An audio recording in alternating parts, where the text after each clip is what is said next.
We did it! The storm has settled.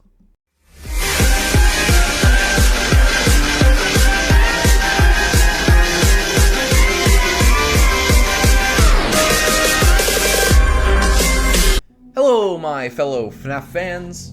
Did anyone expect we were gonna get this? I knew this was truly revealed with the leaks almost 2 months ago, but did anyone expect that we would actually be spoon-fed the answer to an entire game in a book series that has very little relation to the game anyway? Well, if you did, you're an absolute god, because I did not see this coming at all. Anyways, we talk about the story that has taken all the FNAF community by storm over the past couple of months from Tales from the Pizzaplex Book 8, Dittophobia. Now let me be clear. I was not expecting to make a video on FNAF 4 for a while, simply because I am not the biggest fan of theorizing of FNAF 4, but now that we have outright confirmation on what is even going on with the game, that's kinda time to make a video about it. So also warning, this video will contain enormous spoilers, so if you have not read Dittophobia and want to, click off this video right now. Got it? Good. I might as well not leave you guys hanging, so let's get started. Don't forget to like and subscribe, and let's get right into it. Before we get into the theory realm of what's going on, let's give a quick synopsis of the story. It revolves around Rory, a 7-year-old kid who starts getting ready for school in the FNAF 4 gameplay house, with his mom showering and his dad already left for work.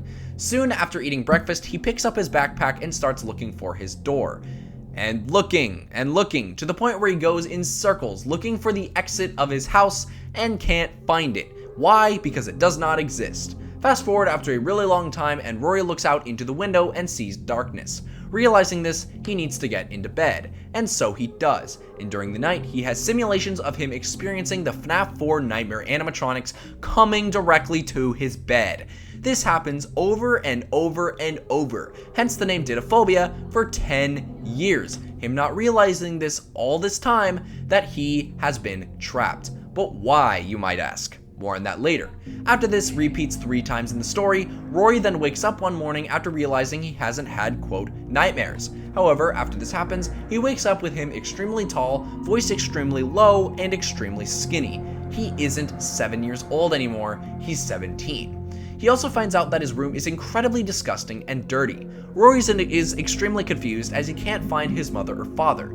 He then analyzes what he's been experimented with: mannequins of the FNAF 4 animatronics. As he goes to the kitchen, he finds that the fridge isn't full of any food, it's full of prison wafers that have just the right amount of nutrients to feed Rory. Rory then finds a way out of the room into the sister location private room, where he finds a clipboard of someone experimenting on the emotion of fear. Rory then explores all throughout the sister location area, noticing a bunch of things we see in the game. He then finds out that the reason he believed all these things were real, like his breakfast food, was all because of hallucinogenic gas, a simulation that has kept him in his own loop for 10 years. After he continues exploring sister location, he gets to the control module and opens a drawer and finds a walkie-talkie that communicates to his childhood friend, Wade. He catches up for a few minutes with Wade on what the hell happened after he was kidnapped, and immediately gives him some instructions to get out. As he goes back to the old experiment chamber, we hear a voice from a cassette play, a man that is described as being no older than Rory's father, who tells him that this is the only life he has had, how his parents hated him, and all that jazz. Rory then, being the idiot that he is, realizes there would be no benefit in him escaping. He turns the gas back on, the gas starts messing with his brain where he can't remember whether he had school that day or not, and snuggles into bed. The tape rewinds, and the experiment that is no longer being run by a human, mind you, continues. So yeah, this story is absolutely nuts, as it quite literally gives us 6 different aspects that causes us to solve FNAF 4. And before we get into the weeds of theorizing, let's run over what the story does indeed confirm about Five Nights at Freddy's 4. Number 1, the nightmares are indeed illusions, just not with illusion discs. This time, there is more than an illusion to fear. The mannequins are designed like the nightmares, and the gas does the rest for Rory to think that they're actually attacking him. This also confirms that they aren't the sister location animatronics, which is something that I had unfortunately believed for a long time. Number 2, the FNAF 4 house in both Midnight Motorist and in the FNAF 4 minigames are not the gameplay house at all. Whether the Midnight Motorist house is the Afton house or not is something I'll get into later, but we now know that Afton does not have anything to do with the plush trap hallway or Rory's experiment bedroom. Number 3, the experiment rooms are directly connected to the sister location bunker, and the experiment room that leads from the sister location private room is indeed the one that Rory is being tested on. Number 4, William is definitely experimenting with kidnapped kids inside of this bunker and has been for at least 10 years. Number 5, the time frame is after 1998 when Rory finally gets out of the experiment chamber due to cell phone tracking existing when Rory gets out but not before he was kidnapped and put into the chamber, which means that it finally confirms that sister location is after FNAF 1 and isn't even in 1994. Thank God this is settled. Anyway, this is what is official and confirmed. However, this story brings a lot of things into debate. I'll be covering quite a few of them in this video, but I'll start with the ones I find most interesting. The first thing that, in my opinion, is borderline confirmed is that William is the final speaker at the end of FNAF 4. This has long been in debate, but I now believe this to be so. William's final speech at the end of Dittophobia is very similar to the speech we see the bite victim when he's about to die in FNAF 4. Things like, "We are still your friends, do you still believe that?" which is very similar to, "You're safe here, Rory, this is your home." Reading this, you can very much see the thematic parallels between the two, which is why this story seems to heavily imply what is going on. And looking back, yeah, this was sorta in front of our eyes. There's the Springtrap "I am still here" versus "I'm still here" at the end of the story, and Elizabeth's "I'm still here," which seems to be an impersonation of her father, as that is quite literally her whole goal in the story. And of course, Michael saying, "I put her back together, just like you asked me to." This heavily implies this is what he said.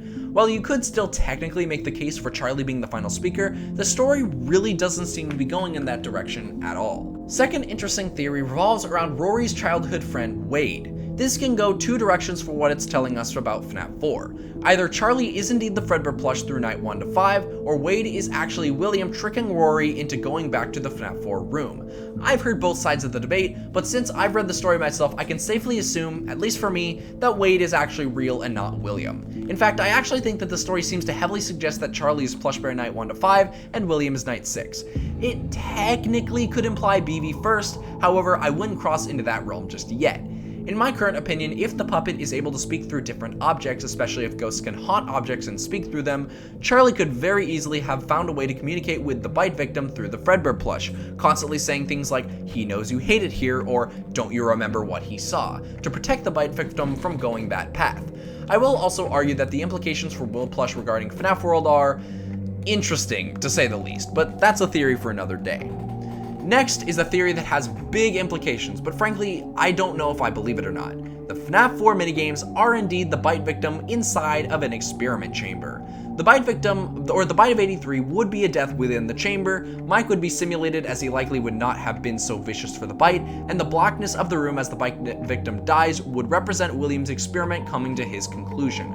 Three pieces of evidence that are frankly shockingly incredible to me is, number 1, as an Afton Midnight Motorist believer, the house is a simulation to test bite victims' fear regarding a simulated area with the Fredbear plush as a security camera to experiment the bite victim with.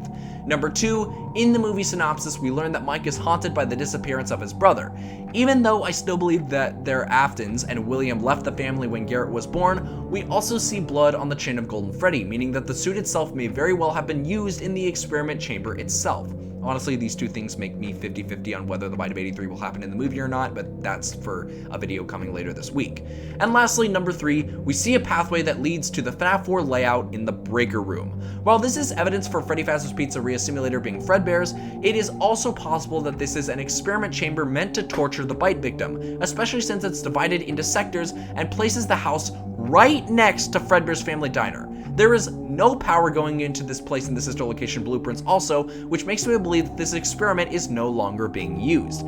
These three pieces of evidence are fantastic. However, it dwindles Mike's intent on avenging his brother throughout the series, so frankly, I remain 50-50 on this theory as of now. The next theory is really fun no matter how wrong it is. In Night 2 of Sister Location, all the power gets completely cut out and is later restored. Is it possible the gas stopped due to the events of Sister Location Night 2 happening? Yes. Do I believe it?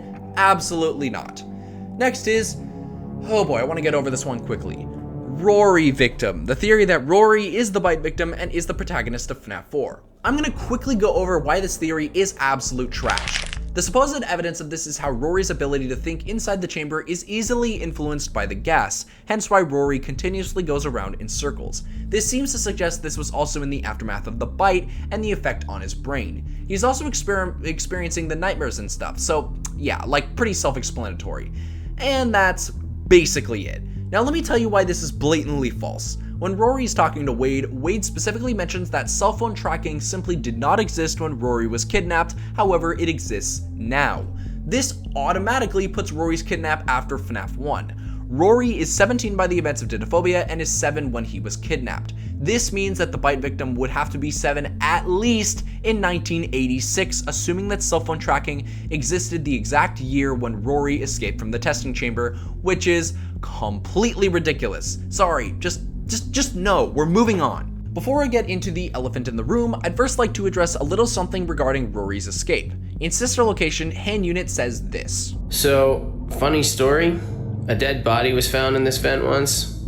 Okay, so not that funny, but it's a story. The question is who? Well, I think now it seems as though there's a really obvious answer. It was Rory. During the events of Dittophobia, we actually see him go inside the elevator and press the button, only for it not to work due to power issues. So my thought is this. Assuming that the gas did indeed turn off for Rory once again to escape, which would make sense considering the experiment is abandoned, he would do so and try to go back up the elevator, only for him to die of malnutrition or brittle bones. Again, just a thought, but I do believe it. Now that we've gone over the infamous theories revolving around this story, let's first go over the elephant in the room, how Michael was able to experience the nightmare animatronics.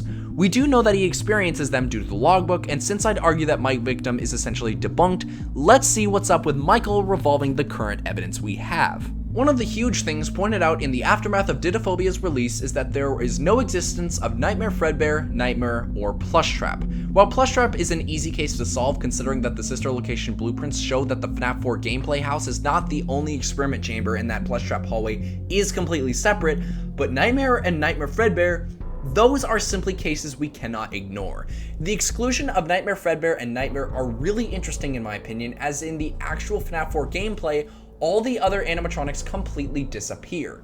However, there's one thing that clearly points to these animatronics simply not being real at all in any chamber. Logically, it is seemingly impossible for Fredbear to be a giant head on the bed through mannequins. The only way I can see it happening is if there was a conveyor belt underneath the bed that allowed Fredbear to pop up. But frankly, this makes little sense in my opinion, especially since the head looked simply way too big to store underneath the bed. Like, I know that can be the case with the Freddles, but not Fredbear. I understand that I'm eyeballing it, but come on, I frankly have no clue how that would even work. Anyway, the point is there are simply two possibilities regarding the bite victim's ability to allow Michael to see this. Number one is he latches onto him as a ghost and gives him vivid nightmares. To me, this is the most likely option as we hear the phone call playing in the background of the FNAF 4 minigames, meaning that Mike definitely is dreaming and the calls themselves are not playing. However, there's also option 2, which is after Mike goes to sister location, the Scooper Remnant injects him with the bite victim's memories. In my opinion, the shadow entity of the bite victim seems to work far better in this instance as it helps us understand how he allows Mike to see Nightmare specifically. Anyway, arguing that the bite victim does latch onto Mike for him to see vivid memories, we have to go into the weirdo supernatural element that absolutely melts my brain. In the insanity ending in FNAF 6, Henry says, "He set some kind of trap. I don't know what it was, but he led them there, again. He overpowered them, again. And he robbed them of the only thing that they had, again." This means that in order for Shadow Freddy to be seen by Michael, that he would have to use Shadow Freddy in this instance as means to torture him, almost like how the one should not have killed tortures William using their own memories. Again, I hate this answer as it completely destroys my ability to understand anything going on regarding the shadows, but frankly, this is the best I can come up with for now regarding Nightmare and Mike's nightmares. Finally, before we wrap things up, I want to specifically mention Midnight Motorist. Since the release of this story, a lot of people have started considering the possibility that Rory was the kidnapped victim in this minigame. This also goes back to Andrew Runaway, as a lot of people considered this as well. But quickly, I would love to address why I frankly don't think this changes anything regarding my beliefs on Shadow Freddy, Midnight Motorist, and Bite Victim Runaway. First of all, William at the end of the story seems far more like he's screwing with Rory rather than actually spitting facts. Hell, Rory even goes, "I ran away," in question marks as soon as William starts talking about how he ran away from home. Rory, throughout the whole story, continuously has no clue what is actually real or not due to him being locked away for so long. So frankly, what he remembers and what he doesn't is obviously messed up, meaning William has plenty of ground to mess with him. Outside of this, which I already pointed out the flaw, I still hold my ground that Midnight Motorist makes absolutely no sense outside of being the Afton home. A house in the middle of nowhere is featured just like FNAF 4, you literally get out of a car to see a giant mound of dirt, you are completely turned away from a place called Junior's, the minigame is titled Later That Night, there's a purple car, and hell, even with sister location, Mike is seen watching TV in a setting that looks a ton like the house at Midnight Motorist. All of this cannot be for parents that have absolutely no meaning, especially outside of what FNAF 6 was actually trying to do, solve things and answer questions. Rory being the Midnight Motorist Runaway solves the footprints and makes everything else make no sense. So frankly, no, Rory being the Midnight Motorist Runaway is getting the no stamp in my book. Anyways, FNAF 4 is solved. Mostly. Obviously, there's still some speculation to be done regarding FNAF 4 and the story Dittophobia, specifically regarding the box that I might have to do a bit more research on, but frankly, the game itself finally has a definitive conclusion. It is about a kid who was experimented on in a chamber, causing him extreme levels of fear for William's tests. But anyways guys, thank you all so much for watching. I hope this far better edited video is well received by you guys so I make more of them, and as of this release, the FNAF movie comes out in 7 days, so stay tuned for the movie prediction discussion before the release date. I hope you all have a great rest of your day, and as always, peace out.